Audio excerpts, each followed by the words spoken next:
Star Wars, The Last Jedi. If you look at Rotten Tomatoes, for 93%, 93% it was given by critics. The audience is in the low 50s. If half of the audience, if an overwhelming part of the audience finds something has gone wrong, why are you calling them haters? Why not listen to what's wrong? It's not like it's just 1 in 10 people thought it was just a stickler and they didn't like the costume design and they shit on the whole movie because they don't like when something is too big and they don't like when everybody likes something that they like and they want to put it down and be a purist. That's not where I'm coming from, just first and foremost. And I'm not going to be talking about little things. It's the big things that killed me. And once the big things go, then the little things just annoy you. That's what I want to come around to. I want to stick to the plot problems for me. The visuals were great. John Williams always provides a beautiful score. It was a visually striking film, absolutely. It was almost impossible for me to know where to start critiquing this film. You can say what you want about the prequels. You're falling victim to cheesy dialogue and bad casting and George Lucas, you know, with his style over there, but it's George Lucas's baby. So I was always kind of like, hey, listen, I liked them. I always kind of liked Phantom Menace. I loved it. My God, Phantom Menace was why I tried building a lightsaber for a year. But let's begin here. Now, you can say all those things about the prequels, but they pale. The prequels pale in comparison to hours of boring, disposable characters. And that's what we got. Because when I say disposable characters, it's just that. Captain Phasma was everything I predicted she would be after that underwhelming introduction in The Force Awakens. She fought like a clumsy, muscle-bound football player, lowered the defenses of Starkiller Base without resistance in Force Awakens, and died as quickly as she appeared. She actually vindicated Boba Fett for his quick death in Tatooine, at the Sarlacc pit, and vindicated General Grievous for his lackluster performance in the prequels. But at least General Grievous had the Clone Wars animated series to prove his badassery, and he was pretty badass in that series. So the first 2 films of Disney owning the franchise, we knew that they were being handled by social justice warrior types. We knew it. We knew it because we heard all of the pre-release tweets that came out of the writing staff of Rogue One right after Donald Trump won the election. We knew whose hands this thing was in. We understand where it was, but we were spared from a lot of that overt social conditioning in the first 2 releases until now. I can tell you right now, I was very pleasantly surprised that Rogue One wasn't this feminist statement, and the Jyn Erso character was pretty well done, and I liked The Force Awakens. I liked the hope of Rey's character. I liked Rey's character. I liked Finn's character. I liked everybody. I really liked where it was going. I had hope for it. I didn't like to see Han done dirty like that. Knowing now what happens in Episode 8. I hate what happened to Han in Episode 7 now. Now I hate it because I see what was systematically being done, the culling that was being done. Now, the rebellion. It was the rebellion, then it became the New Republic, then it became the Resistance. Now it's just this galactic sorority. Half of the fighter pilots, women. The Resistance Republic cruiser ships were commanded mostly by exclusively women. Male characters like Poe Dameron were painted as impulsive oafs who needed to constantly have their masculinity checked and their ambitions checked by calm, cool, capable women. It was just overt. I don't give a shit. You say, oh, you're a little sensitive to that shit. Whatever. Captain Phasma was almost as useless as this new character, Rose. Okay? At least Captain Phasma was only on screen for maybe a total of 10 minutes between both films. And we're supposed to, oh my God, we have to go out and buy the figurines. She was on screen for 10 minutes, had a clumsy fight scene against Finn, and then dies. And this Rose character who desperately tries to get the audience to care about her backstory throughout the film. Desperately. While she leads Finn, who was first teased as the next possible Jedi character, and now has been reduced to just a bumbling panic freak in constant need of saving. She keeps leading Finn into and out of trouble on this boring side mission to find a code breaker in a casino city. It's a city that's one big casino.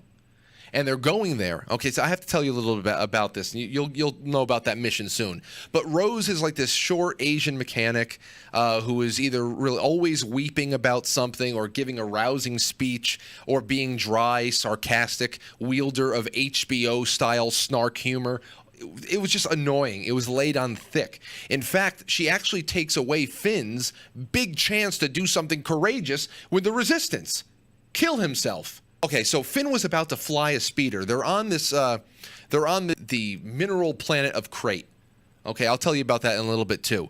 Finn was about to fly this speeder, this ski speeder, into this first order battering ram laser. Almost like Randy Quaid did. He sacrificed himself at the end of Independence Day to blow up one of the big ships.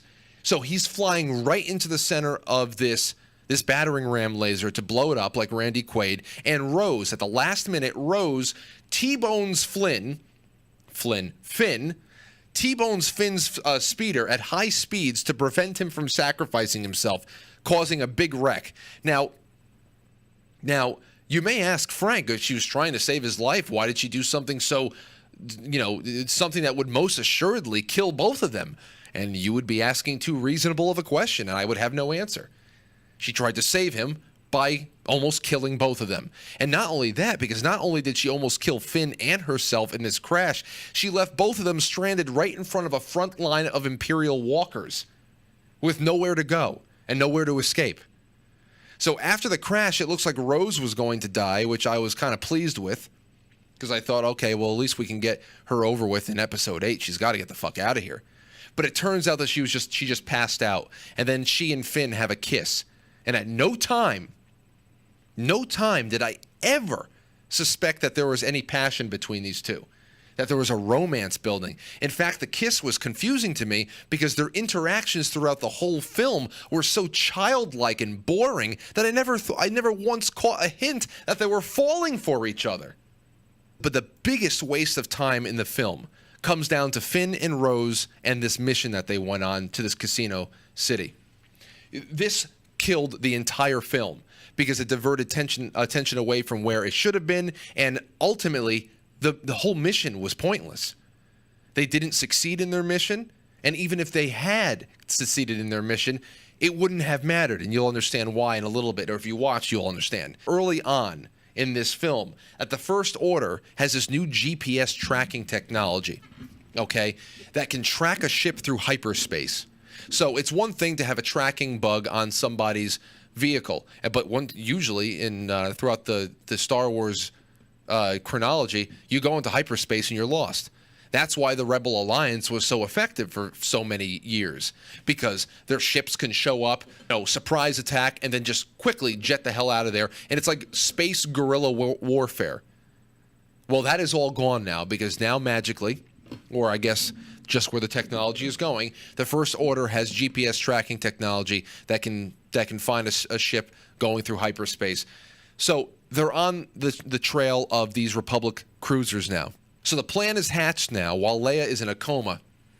I can't even, we'll get into that. And the plan is to go to find a code breaker that can hack Supreme Leader Snoke's ship that has all the tracking technology on it, so that they can break the tracking technology and go into hyperspace. So they send Finn and Rose to go find a code breaker at this casino city.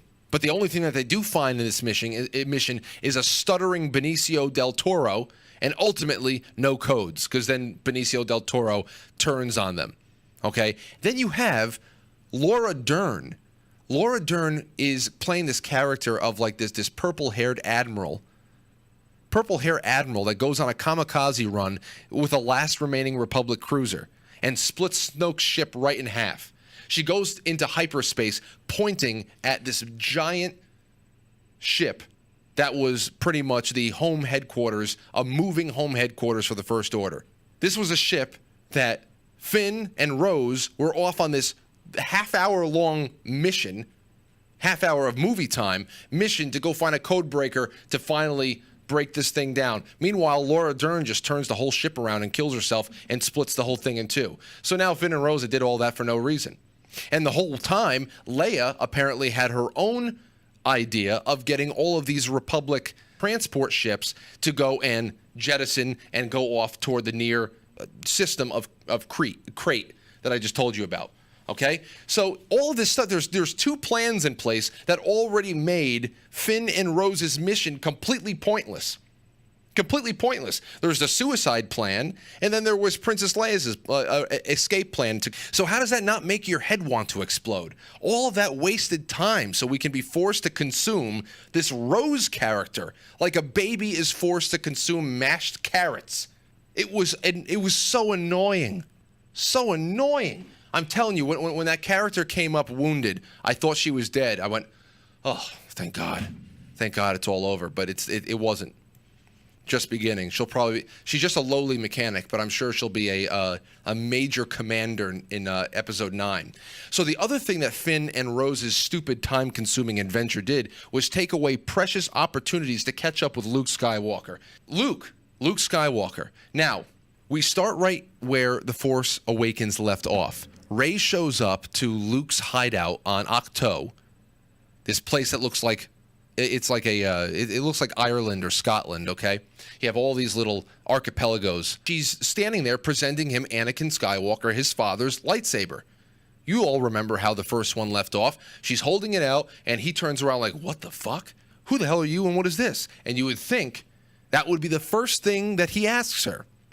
Now, let me say that in Star Wars, first of all, in Star Wars, human beings and aliens aren't the only things considered to be characters and icons, in my opinion. The Millennium Falcon is a character unto itself. Anakin's lightsaber is a character and an icon. That saber appears for the first time between episodes 2 and 3. During the Clone Wars, and then you have him during episode 3. It's the saber that Anakin fought Obi-Wan with. It's the saber that Obi-Wan then took and saved for 30 years until Luke was old enough to inherit it on Tatooine. It was the saber that Luke used to train in episode 1 and 2. It was the saber that he held when Vader cut his arm off in Bespin, and he hasn't seen it since he had his fucking hand cut off when he was holding it. So Rey offers the lightsaber to Luke, and what does he do? He tosses it over his shoulder like it's a Leslie Nielsen film and walks away. That's it. He doesn't question who Rey is, where she found the saber, nothing. Even if Luke was not interested in being involved in the universe's conflicts anymore, this brought up no curiosity in him. Rey and the saber brought up no curiosity in him. The answering of those questions are important for fans watching the movie. We wanted to fill in those gaps. And a part of me became madder and madder about it the more the movie went on.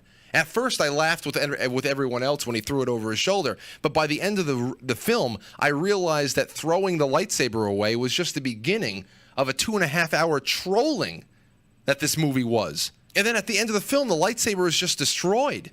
So instead of getting answers, we're being brought along for Luke's daily routine. This is what so instead of getting answers, Rey sticks along with Luke. So instead of getting answers, now we're brought along with Luke's daily routine on this island that he stays on Ahch-To.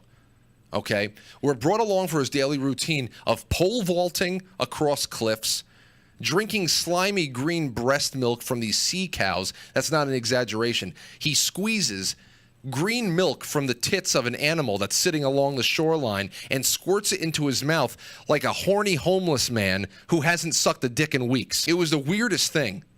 The absolute weirdest thing. And eventually, Rey gets upset with Luke not wanting to help out the cause, and that's when Rey and Luke get into a stick fight in the rain, and Rey wins.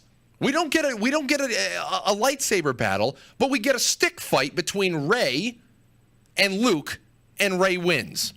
That's our fearless leader, everybody. That's what he's become. So that's all I'm going to leave with you tonight.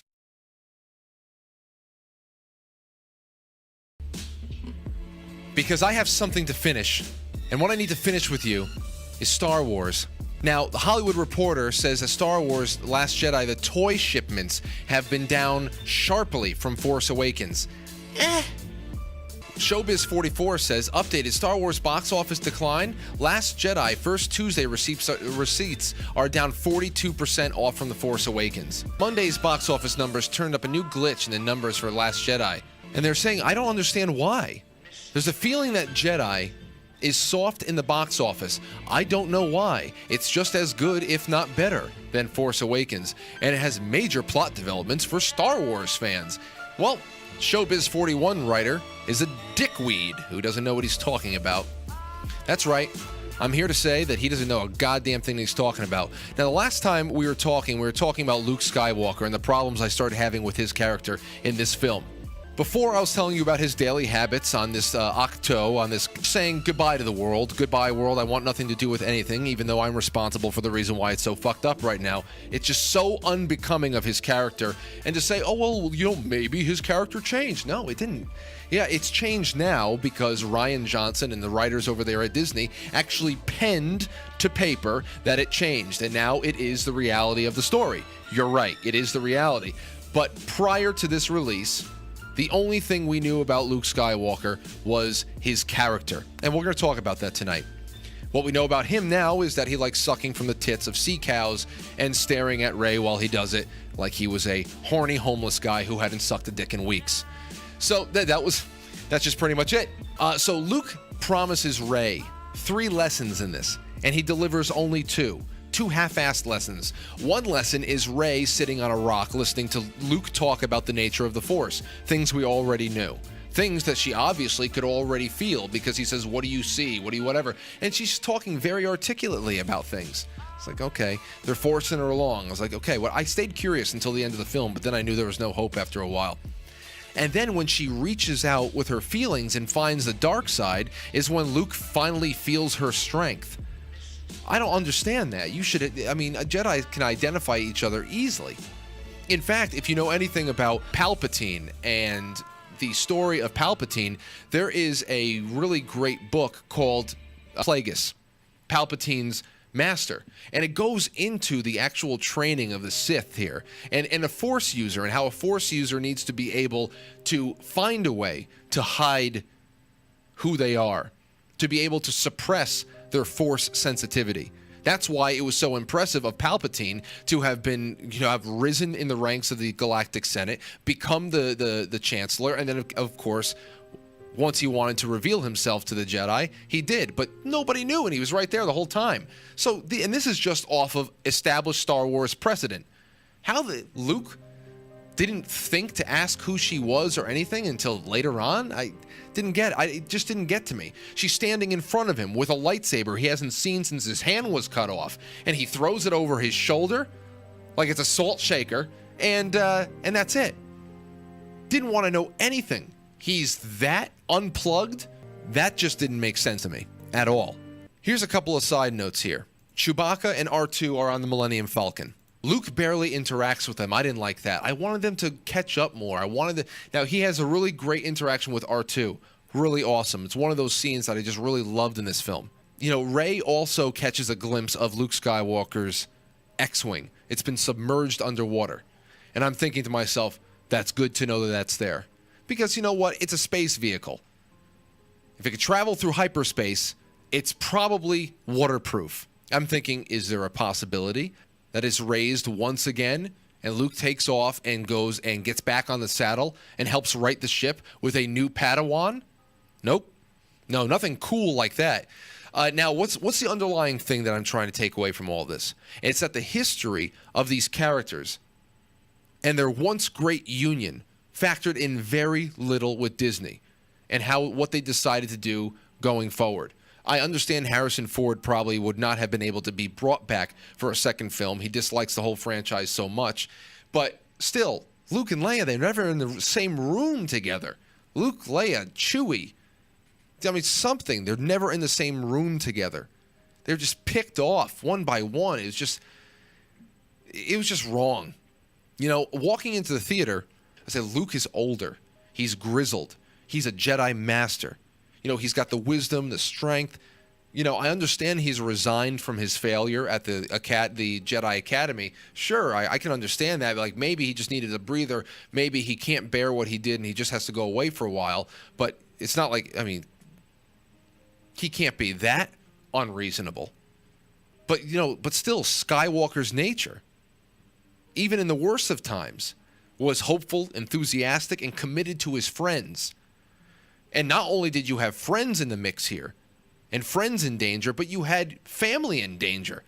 Kylo Ren is not only your problem as a failed master, having him be your Padawan and turn to the dark side, he's your nephew. Your nephew gets set loose across the galaxy, burning and pillaging, and you run away? You don't immediately join back up and try to right the ship, even if you have to just go out there and slaughter him at that point? But no, they made him a bigger bitch than ever. Than he, you know, that's what I just think. How just boneheaded he was at first. And they took away the opportunity for him to own the role of master. You know, Laura Dern's purple hair admiral character was more courageous than Luke Skywalker in this film with her kamikaze mission that she put herself on. Okay, but there's more things that we miss with Luke because we had to watch Rose waddle around for a couple of, maybe like 25 minutes. Now, here's the big thing that I wish we could have seen. We didn't get anything about the meltdown at the Jedi Academy. Nothing. We didn't get anything. We were set up for this monstrous story about to be told about Kylo Ren, how he fell from grace and he led an insurrection at the Jedi Academy with this gang that was to be known as the Knights of Ren. We didn't even get a flashback of the battle of the night where the Knights of Ren were fighting. Nothing. The Knights of Ren were explained in a quick line about Kylo Ren grabbed a handful of students and started running amok. That's all we have? There's such a rich opportunity to have Luke Skywalker alive, talking to Rey and filling in a major part of the last 30 years that we as fans and viewers were not able to see. And then when they go into Kylo Ren actually turning, how Snoke infiltrated him, he was already lost, all that stuff. What prompted Kylo Ren to actually go and finally split himself off and devote himself to the dark side? After Kylo Ren, in his bunk or something, woke up to find a creepy Uncle Luke Skywalker standing over him with his lightsaber drawn, ready to kill him. That's right. Luke Skywalker standing over Kylo Ren, creepy Uncle Luke, with his lightsaber drawn. And then once Kylo Ren woke up and saw him there ready to strike, he thought better of it, and it was too late. He couldn't convince Kylo Ren to calm down. We don't see what fight ensued. We don't see how Luke Skywalker ended up underneath a pile of rubble.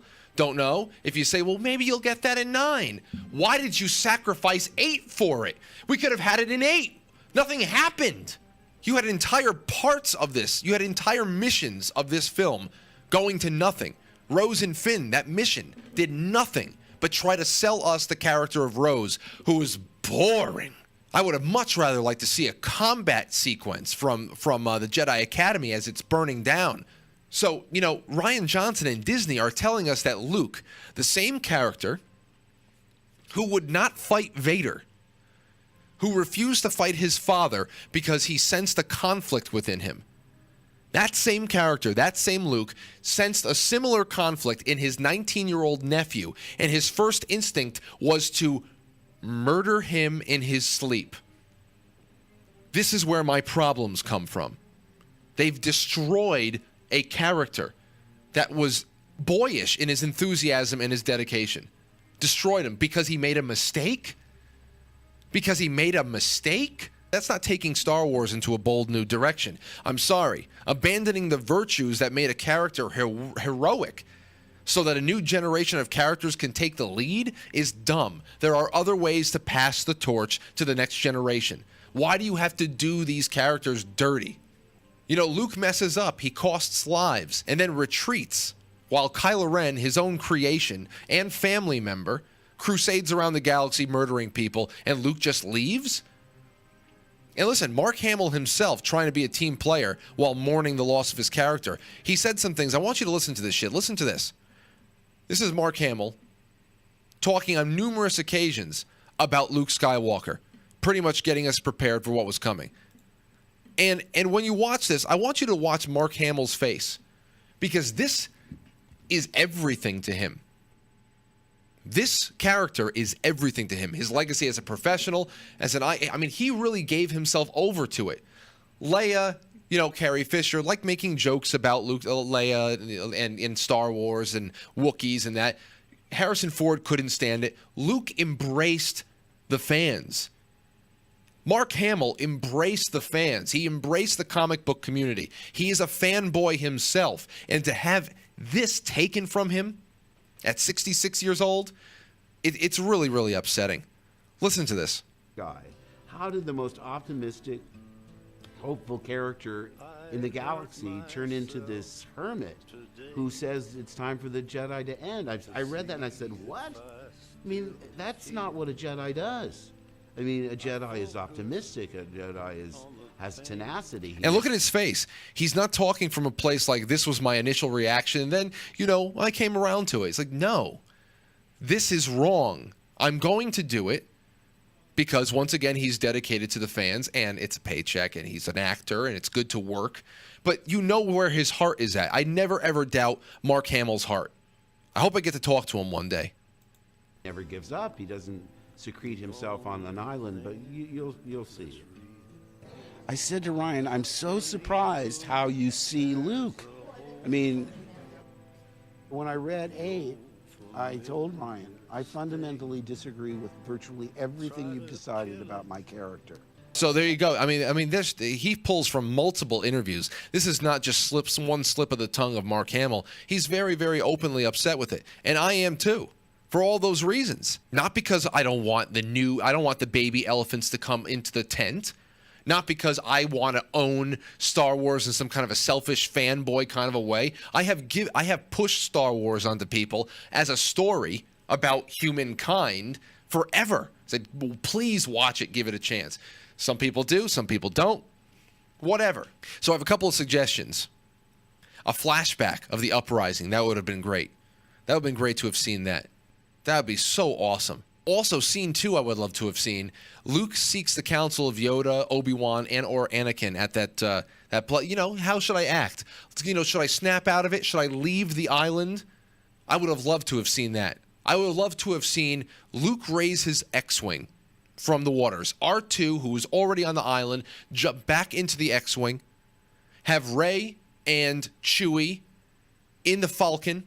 And they go and they infiltrate Snoke's mothership, and there's a big fucking Kylo Ren, Snoke, Luke, and Rey battle. That would have been nuts. You can add those little guards, those Imperial guards in there. Let them be in there, so they're just easy people for Rey and, you know, Kylo Ren to like cut through or whatever while they're all fighting each other. You know, Kylo Ren is trying to fight Luke and Rey. If Rey is trying to fucking fuck everybody up, whatever. You know? Get them on the ship. After all, when you think about this, and I was like, oh, I would love to see that. They go show up there, and they run amok, and they get off. But that would be awesome. Who knows? Maybe Luke dies there. I don't care. But just let him go down fighting for something that's right, trying to clean up his own mess. I mean, just do it. Do it. And after all, Luke should be there facing Kylo Ren and Snoke because it's Luke's mess. They're related. Star Wars has always been about a story of a family struggle. You know, Rey's character doesn't have that depth yet. And apparently, she never will, because according to Kylo Ren, her parents are nobodies. Whether you believe that or not, it's your own business. So I'm going to leave you with that tonight. So everybody else, enjoy yourselves.